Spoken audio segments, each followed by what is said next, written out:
Halo, balik lagi sama gue, masih di channel gue juga. Gila, udah lama banget ya nggak videoan ya.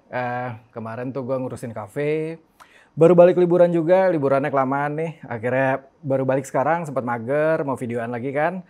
Tapi sekarang kita udah balik lagi. Kali ini mari kita mulai dengan nge-review helm lagi. Nah, helm apa kali ini? Helm ini sebenarnya tuh udah ada lama di Indonesia gitu ya. Tapi gue tuh nggak pernah beli helm ini. Nggak tahu kenapa. Tapi baru kali ini gue menemukan grafik yang gue suka dari merek helm ini dan ya udah gue coba beli dan udah datang. Mari kita review. Alright, ini dia helmnya dan muka gue pasti nggak kelihatan.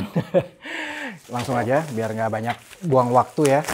Seperti biasa tokonya ngasih stiker, nggak penting. Ini dia helmnya. Ini adalah Zeus helmet. Gue nggak terlalu ngikutin si merek Zeus ini, jadi gue jujur nggak tahu apa-apa tentang merek ini dan gue nggak punya ekspektasi apa-apa tentang helm ini.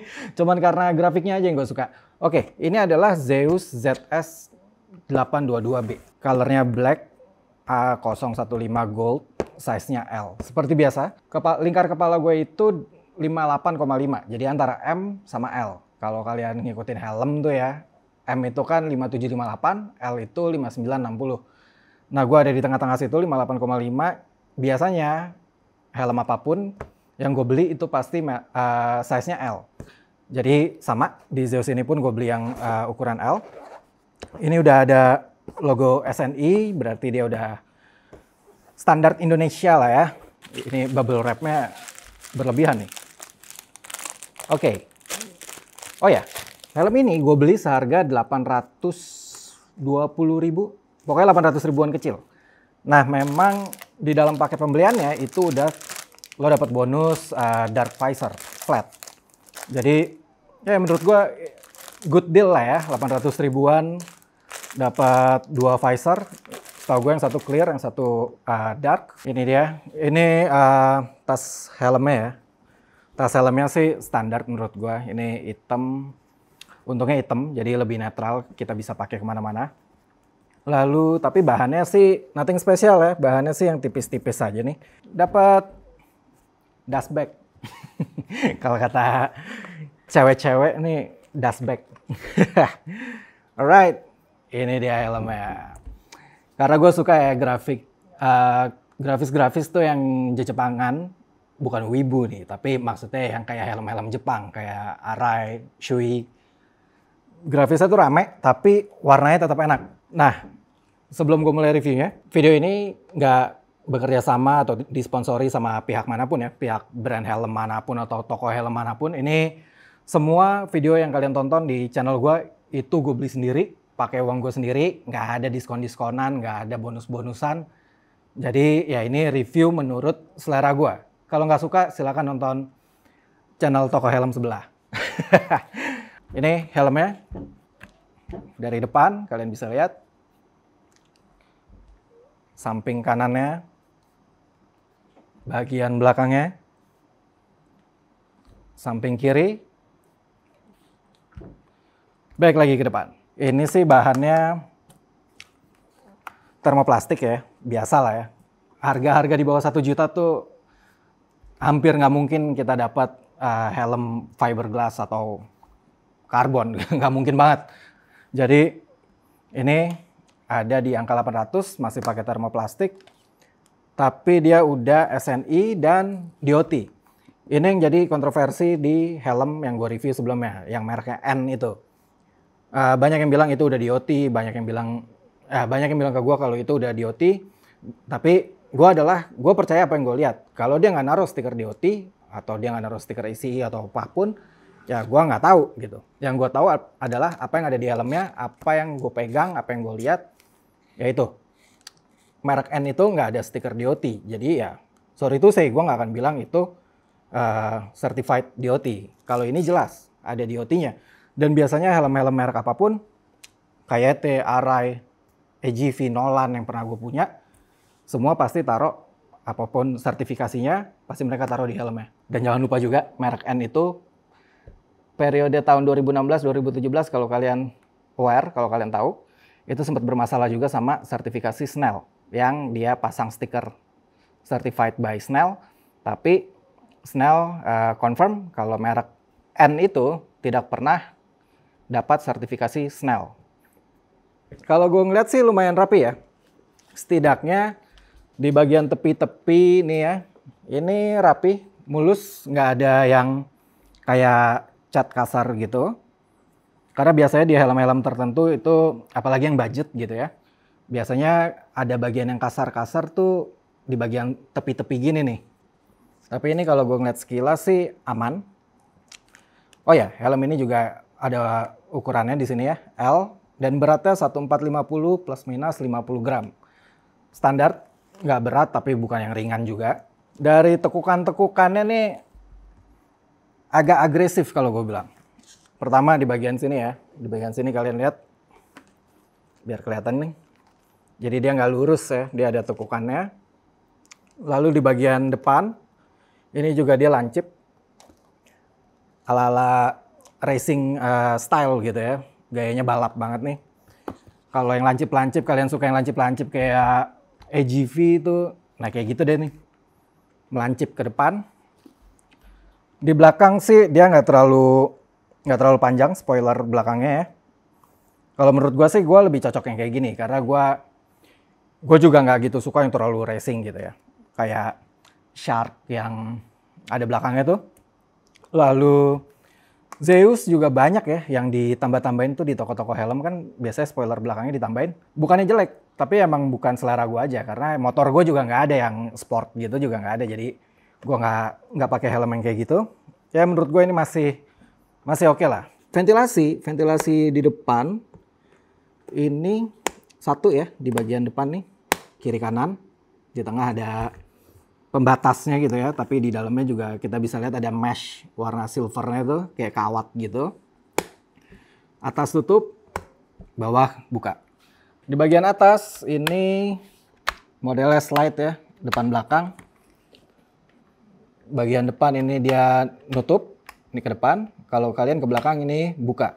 Ini ada di sebelah kiri kanan juga. Di bagian belakang kalian ada exhaust-nya. Itu ada di sini 1, 2. Lalu di bagian kiri kanan juga ada nih. Kiri kanan. Tapi yang bagian belakang ini nggak bisa ditutup. Nggak ada buka tutup ya. Jadi ini akan kebuka terus. Jadi yang bisa dibuka tutup cuman bagian intake-nya. Bagian masuknya aja. Di mulut sama di bagian atas kepala. Visor-nya ini udah flat ya. Jadi kalau kita lihat nih gini nih. Kalian bisa kelihatan kan. Ini flat. Buka tutupnya standar ya. Tapi ini udah ada visor lock-nya. Canggih juga sih menurut gue. Ini 800.000 kecil, kalian dapat 2 visor, udah ada visor lock. Ventilasinya menurut gue standar. Ada di depan, ada di atas, lalu belakang nggak bisa dibuka tutup. Typical helm budget ya. Tapi not bad. Lalu yang mengagetkan adalah visor lock. Gue kira tadinya nggak bakal dapat visor lock. Ternyata udah ada visor lock-nya. Buka ke bawah, lalu kalian tinggal tekan ke bawah lagi. That's it. Karet-karetnya juga rapi ya. Nggak ada lem-lem yang terlihat. Lalu kita beranjak ke bagian dalamnya. Oke, ini bagian dalamnya. Ini ternyata udah double D-ring juga. Jadi dalam video-video gue, first impression gue kayak gini nih, unboxing dan impresi pertamanya gitu ya. Gue sebisa mungkin nggak terlalu banyak cari tahu nonton YouTube orang dulu gitu. Buat gue nggak seru men. Nggak ada surprise-nya gitu. Lebih asik kayak gini. Beberapa hal yang mengejutkan gue juga ya. Gue nggak mengira dengan harga segini. Ternyata gue juga dapat chin curtain. Ini udah ada chin curtain-nya. Lalu untuk bahan kainnya sih standar. Ini tipikal helm budget. Helm-helm di bawah 1 juta kayak gini sih. Ini nothing special banget kayaknya. Ini yang bahannya mesh. Yang bahannya bolong-bolong itu. Sama, chin curtain-nya juga. Lalu bagian dalamnya ini juga kain yang, kalian tahu nggak sih kayak yang bulu-bulu gitu. Yang agak kasar, buluan gitu kan. Kayak dada, buluan. Ini udah double D-ring. Ringnya lumayan tebal. Oke, di bagian crown-nya, bagian atas nih ya. Ini bahannya juga bolong-bolong. Oke, sekarang kita cobain dulu. Seperti tadi gue bilang, helm ini ukurannya L. Lingkar kepala gue adalah 58,5. Jadi antara M dan L. Kita tes ya. Alright, masuknya gampang. Ini nggak sesempit masuk pertamanya ya. Masuk pertamanya itu nggak sesempit Arai. Ya, nanti gue dibilang nggak fair lagi kalau bandingin sama Arai. Apa ya? NHK aja deh. NHK GP Prime yang kemarin gue review tuh ya. Ini lebih longgar. Kalau yang kemarin tuh NHK tuh lebih sempit masuknya. Ini mana sih kancing? Nah, nih. Oke, jadi masuknya lebih nyaman. Atasnya juga nggak terlalu ngikat. Jadi kayaknya nih L yang gede ukurannya. Mungkin harusnya gue belinya M. Kalau helm ini ya. Jadi Zeus, apa sih serinya tadi gue lupa. ZS822 ini, dia L-nya agak gede di gue. Ini pakai kacamata juga gampang ya. Karena agak longgar aja. Jadi nggak longgar banget. Kalian bisa lihat ya kalau gue goyang-goyangin tuh helm masih ngikat pas, nggak yang goyang sendiri. Jadi menurut gue oke lah. Tapi kalau gue mau kebut-kebutan, sebisa mungkin kalian beli helm yang ngepas di kepala kalian. Oke, ini kalau gue tutup, ini tampak depannya ya. Ini sisi samping nih, kalian bisa lihat. Oke. Alright, balik lagi ke helm ya. Ini ada nose guard. Nose guardnya pendek. Kalian bisa lihat nose guardnya kecil ya. Hampir nggak guna nih. Ya lumayan lah daripada nggak ada gitu. Coba buka. Buat kalian yang hobi cuci-cuci helm, kita lihat apakah ini bisa dibuka. Seperti biasa kita mulai dari cheek pad. Lalu kita coba buka bagian atas. Alright. Oh, chin curtain-nya ternyata juga bisa dibuka. Jadi lumayan lengkap yang bisa dibuka ya. Cheek pad, kiri kanan, crown pad, lalu chin curtain. Ini bagian helmnya. Kalian bisa lihat ini IPS foam-nya. Gue sukanya dari helm ini, bagian dalamnya pun rapih gitu. Ada beberapa helm, kalau yang gue buka, busa-busa dalamnya gitu ya. Itu tuh kelihatan banget jelek gitu, kayak asal-asalan aja dalamnya. Tapi ini rapih gitu. Segitu aja reviewnya. Jadi menurut gue gimana? Kalau menurut gue, karena grafisnya gue suka, jadi gue ngerasa ini worth it. Kalau gue beli 820.000 kalau nggak salah ya.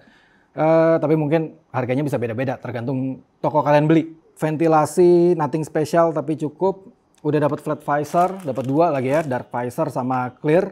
Seperti biasa di video berikutnya nanti gue akan road review sekalian juga sama yang NHK kemarin. Itu gue lupa banget, belum sempat gue road review, nanti gue road review juga sekalian. Thank you banget buat kalian yang udah nonton video gue. Semoga video ini bermanfaat untuk kalian. Thank you yang udah subscribe, thank you yang udah nge-like, thank you yang udah komen-komen di video gue. Yang belum subscribe, boleh loh subscribe ya kan.